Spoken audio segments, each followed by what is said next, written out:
Hello students, I welcome you all to this video lecture on GST Act 2017.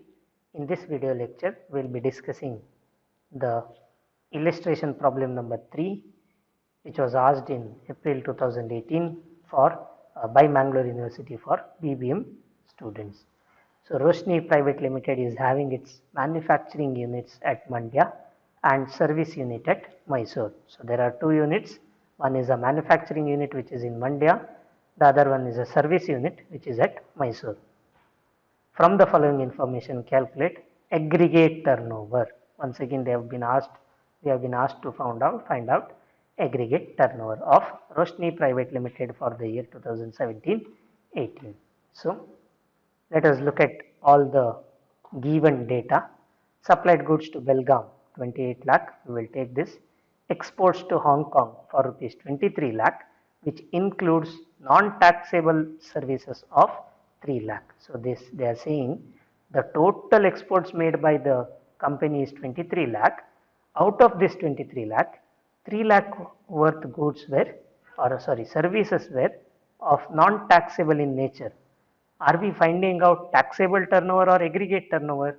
Yes, we are going for aggregate turnover. So we will take this full 23 lakh, and please don't make the mistake of adding this 3 lakh again. It is very clearly mentioned this 3 lakh is included in this 23 lakhs.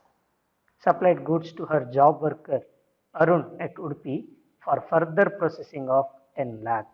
This is one of the most important points. This will repeat itself again and again in many problems. If the manufacturer or the SSE gives or sends some goods of worth any amount to job worker for processing or for any other work, if it is sent to the job worker, this is very important, sent to the job worker, it will not be a supply. This will not be considered as a supply. Please remember this. Any good supplied to the job worker for further processing or for any other activity, if the supplier is giving the goods for job worker, why will the supplier give his goods to job worker? For obviously for adding value to that product. It is not sales, it is not supply. What we will do is we will take that as not a supply. So any transaction which is not considered as a supply, we cannot take that in aggregate turnover. So we will not take this 10 lakh. The next one is an interesting point. Purchased goods from NGO at Delhi for rupees 30 lakh. We have been asked to find out aggregate turnover. So see here, have you supplied goods or have you purchased goods? Purchased goods, isn't it?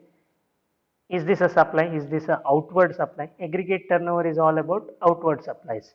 So this is not an outward supply. You have purchased goods for yourself. You have not given it to others. So this will not come in aggregate turnover. Only supplies made to you for someone else will be taken into account, not supplies received by you. Okay, supplies made by you will be taxable. Supplies received by you will not be. I'm not speaking about taxable here, sorry. You should not take that in aggregate turnover. Okay. Job worker supplied all the goods to a dealer at UK for rupees 12 lakh. So we have to first make this connection. See, you had given goods to job worker, the worth of those goods were 10 lakh. What did the job worker do? He added value. He added value to that. So some processing he did, and he should have, in a logical sense, if we go, he should have given back that product to you, yes or no, and then you would have sold it to someone else. Let's say you are A, SSE, job worker is B, and there is one more person C. You have given product from A to B. What should B do? After further processing, you should give it back to A, and then A will sell it to C. But what has happened in this case?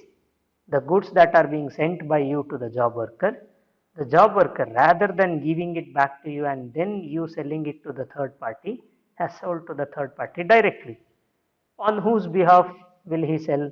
Whose goods are it? Your goods, isn't it? And he is selling on your behalf. So this sales of 12 lakh will be considered in aggregate turnover.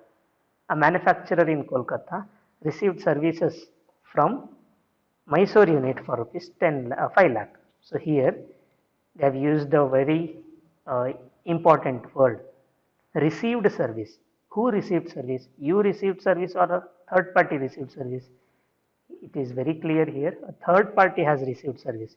Then who has given that service? Obviously you have given that service. So you have to take this. Okay. Office of Central Government at Karwar received services from Mysore unit for rupees 10 lakh. Once again, though central government has received the services, who has given it?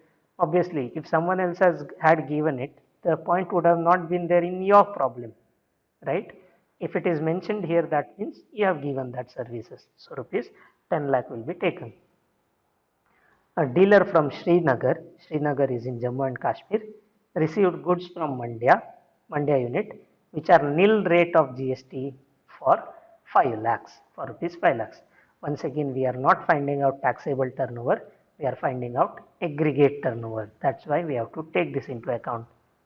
Total IGST, CGST and SGST paid by Roshni Private Limited for the year 3 lakh. Is this a turnover or is this a supply? No, this is tax paid, so we will not take this into account.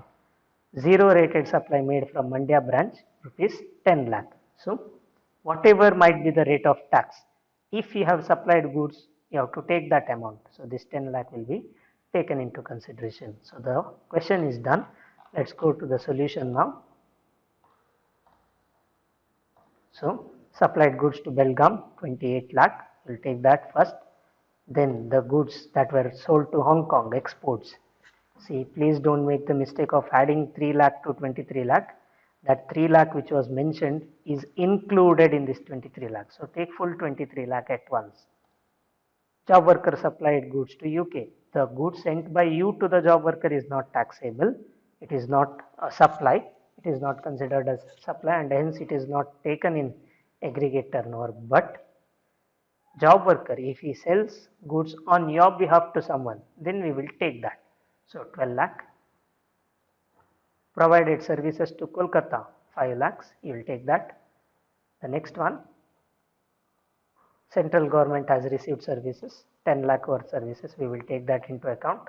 Supplied goods to Srinagar, though it is nil rated, in aggregate turnover we will not look at whether the goods is taxable or not, whether what is the rate of tax. We will see whether supplies are made or not, and if supply is made, you have to take that amount. Zero rated supply, 10 lakh. So when we add all of this, we will have aggregate turnover of 93 lakhs. So that's it about this problem. Thank you so much for listening to me. We'll join back with a new problem. Thank you.